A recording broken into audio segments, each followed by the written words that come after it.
when his team were hammered 5-1 in the Manchester Derby at Main Road in 1989. Alex Ferguson disappeared back to his house in Cheshire and hid under a pillow. Losing to Manchester City, he said, made him feeling like a criminal when he walked in the street. Lying down in a darkened room behind closed curtains that September day, it didn't get any worse than that for Ferguson. He couldn't possibly have imagined the seismic change in English football 2 decades later that would trigger a power shift across Manchester and transform the landscape. A world where United would be thrashed 6-1 by City at Old Trafford. The worst result in my history.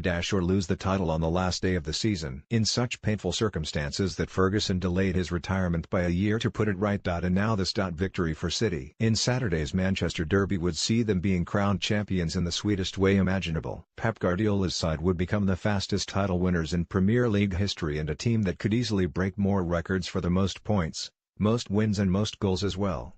When Ferguson used to refer disparagingly to the Etihad as the Temple of Doom, this is not what he had in mind. To be fair to the Scot, there were times when City fans shared that view themselves. When it didn't get any better than beating United 5-1, and when success was defined by merely being in the same division as United. 4 days after Ferguson celebrated the pinnacle of his achievements, the treble-clinching win over Bayern Munich in the 1999 Champions League final, City began their ascent from the third tier of English football by beating Gillingham on penalties in the playoff final at Wembley after a season spent scrapping with the likes of Macclesfield Town and Colchester United. It was another 8 years before they truly began to threaten United's dominance under the flamboyant but ultimately flawed ownership of Thaksin Shinawatra. While Sven-Göran Eriksson's team were doing the double over United for the first time since 1970. Thaksin was seeking handouts from former chairman John Wardle just to keep the club afloat. It opened the door for the Abu Dhabi takeover in 2008 and the momentous change in English football that followed. City's new money began getting under Ferguson's skin,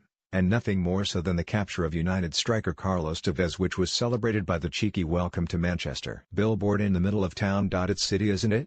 Snorted an indignant Ferguson. They are a small club with a small mentality. All they can talk about is Manchester United. They can't get away from it. That arrogance will be rewarded.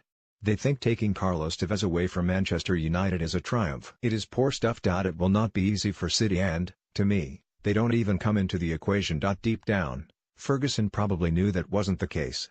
In the ensuing years, it felt like the Red Rock was being eroded. Just as he had taken great delight in knocking Liverpool off their perch, now it was United wobbling on their pedestal. In that 2009 tense campaign, they needed late goals from Michael Owen and Paul Scholes to win both derbies. A League Cup semi-final was decided by another late strike by Wayne Rooney as United just about held their rivals at bay. The following season, the dam broke.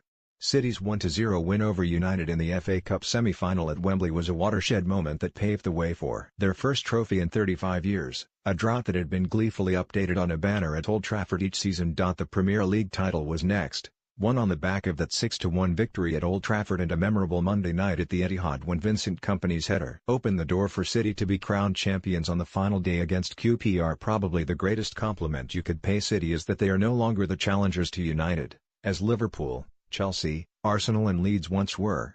It's the other way around. They are raising the bar these days and setting the pace for others to follow. It's not a temporary thing either.